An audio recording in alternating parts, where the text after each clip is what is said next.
नमस्कार. आज आपण मस्तपैकी स्वीट कॉर्नचा लाडू बनवायचा आहे. एक नंबर असा होतो आणि तेही स्वामी समर्थांच्यासाठी. एक नंबर असा हा स्वीट कॉर्नचा लाडू होतो. त्यासाठी लागणारं साहित्य मी तुम्हाला सांगतो. हे स्वीट कॉर्न घेतलेले आहेत मी.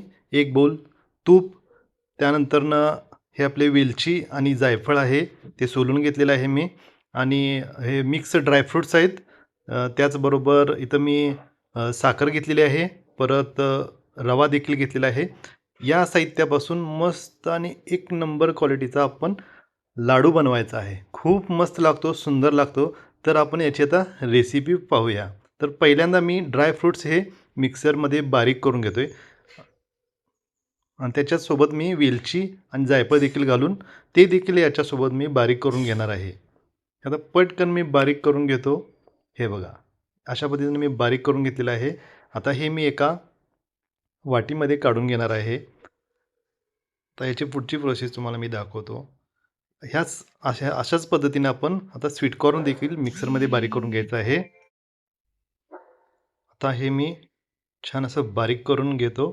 तर मोठ्या मिक्सरमध्ये हे कमी स्वीट कॉर्न असल्यामुळं बारीक झालं नाही. त्यामुळे मी इथे मिक्सर छोटं घेऊन त्याच्यामध्ये बारीक केलेलं आहे. हे बघा, असं छोट्या मिक्सरमध्ये एक नंबर असं बारीक झालेलं आहे. आता हे बारीक झाल्यानंतरनं मी पहिल्यांदा काय करणार आहे, एका कढईमध्ये 1 वाटी रवा भाजून घेणार आहे. ड्राय भाजून घेणार आहे, म्हणजे याच्यासोबत भाजताना मी तूप वगैरे काही घातलेलं नाही आहे. असंच कोरडं भाजून घेणार आहे. रवा आपला छान खरपूस असा भाजला, की याच्यानंतर आपण भाजलेला रवा असं खमंग वास यायला पाहिजे. मग हा रवा आपण एका वाटीमध्ये परत काढून घ्यायचा आहे. मग रवा काढून घेतल्यानंतर आपण मस्तपैकी पुढची प्रोसेस करायची आहे, म्हणजे रेसिपी पाहायची आहे.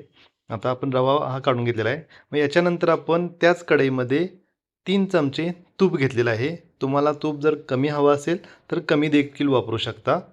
कारण तुपानं छान चव येते या लाडूला. मी 3 चमचे तूप घेतलेलं आहे घरातलं.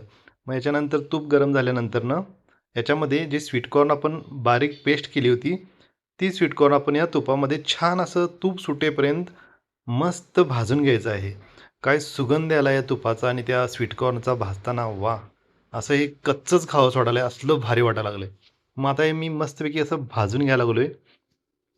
छान असं भाजून घेतल्यानंतरनं हे बघा, आता यातल्यातलं स्वीटकॉर्नमधलं हे पाणी आटलेलं आहे आणि ह्याला असं मस्त आता हे तूप सुटायला लागले, असं ड्रायसर झालेलं आहे. मग आता आपण याच्यामध्ये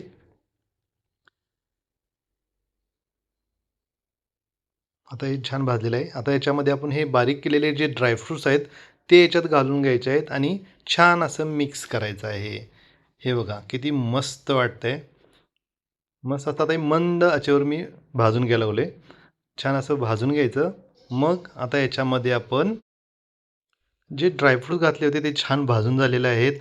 आता याच्यामध्ये आपण रवा घालायचा आहे. रवा मी 1 वाटी तो भाजून घेतला होता. तो रवा मी आता याच्यामध्ये ॲड करणार आहे. हा रवा आता याच्यामध्ये घालायचा आहे आणि हे सगळं मिश्रण आपण मंद आचेवरच परतून घ्यायचं आहे. आता रवा मी घातलेला आहे. रवा पहिल्यांदा भाजून घेतला होता छान. आता ते मी याच्यामध्ये घातलेलं आहे आणि हे छान मी असं भाजून घ्यालो आहे. एक थोडा वेळ आपण हे मिक्स करायचं. हे आपलं मिश्रण आणखीन थोडं घट्ट झालं, की याच्यामध्ये मग आपण साखर ॲड करायची आहे. साखर तुम्हाला जर कमी हवी असेल तर कमी वापरू शकता. इथं मी 1 वाटी घेतलेली आहे, पण त्यातली पण मी थोडी शिल्लक ठेवलेली आहे. कारण मला थोडं गोड कमी आवडतं. याच्यामध्ये साखर घातलेली आहे. साखरेऐवजी तुम्हाला जर गूळ हवं असेल तर गूळ देखील घालू शकता. गुळानं पण चवेची खूप छान येते.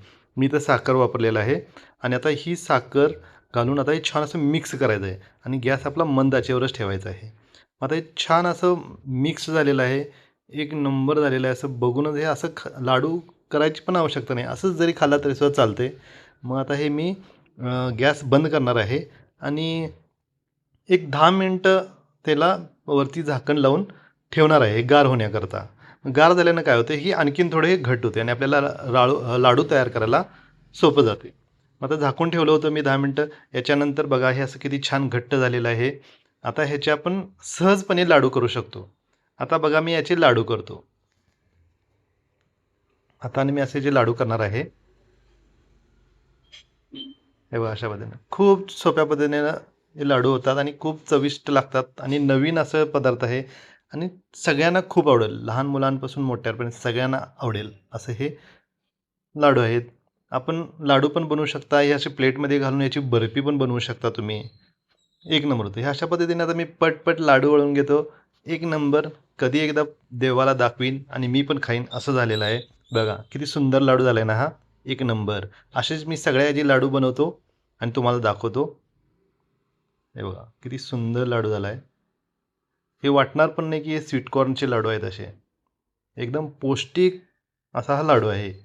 तर आता राहिलेले याचे पण मी लाडू करून घेतलेले आहेत. ह्याचं आता आहे ह्याचे पण लाडू करून घेणार आहे. पटपट लाडू करून घेतो.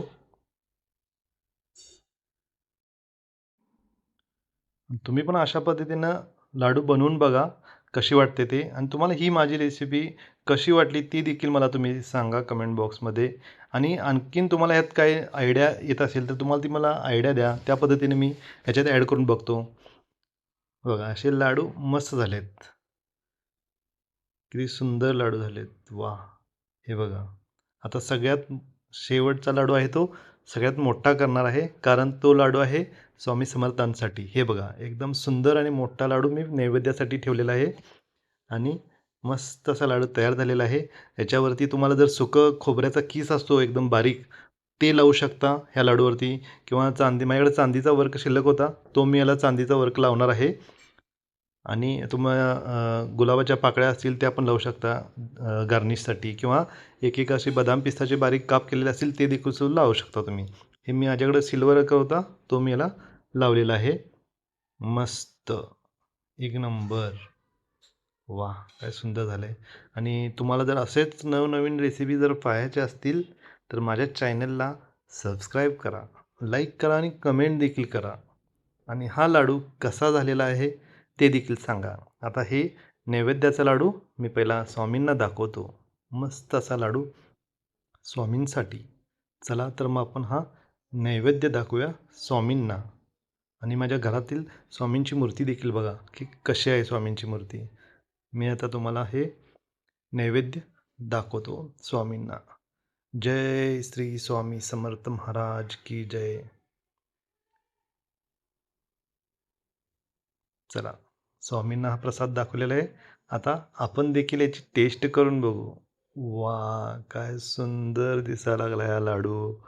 या तुम्हाला खायचा असेल तर या